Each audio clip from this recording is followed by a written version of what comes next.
Sobrang mahal ka ng Diyos.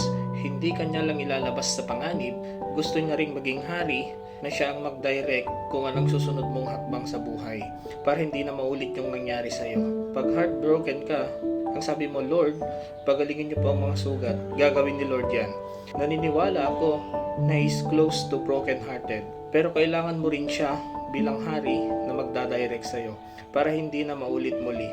Kasi kapag naulit, tatawagin mo ulit siya bilang Savior.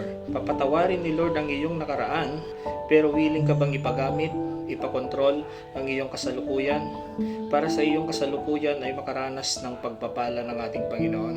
Ibig sabihin, you're welcome Jesus as your Lord and Savior, but you reject Him as your King.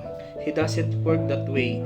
Bilang Savior, kaya niyang baguhin ang iyong sitwasyon, pero bilang hari, you need to change the way you submit to Him.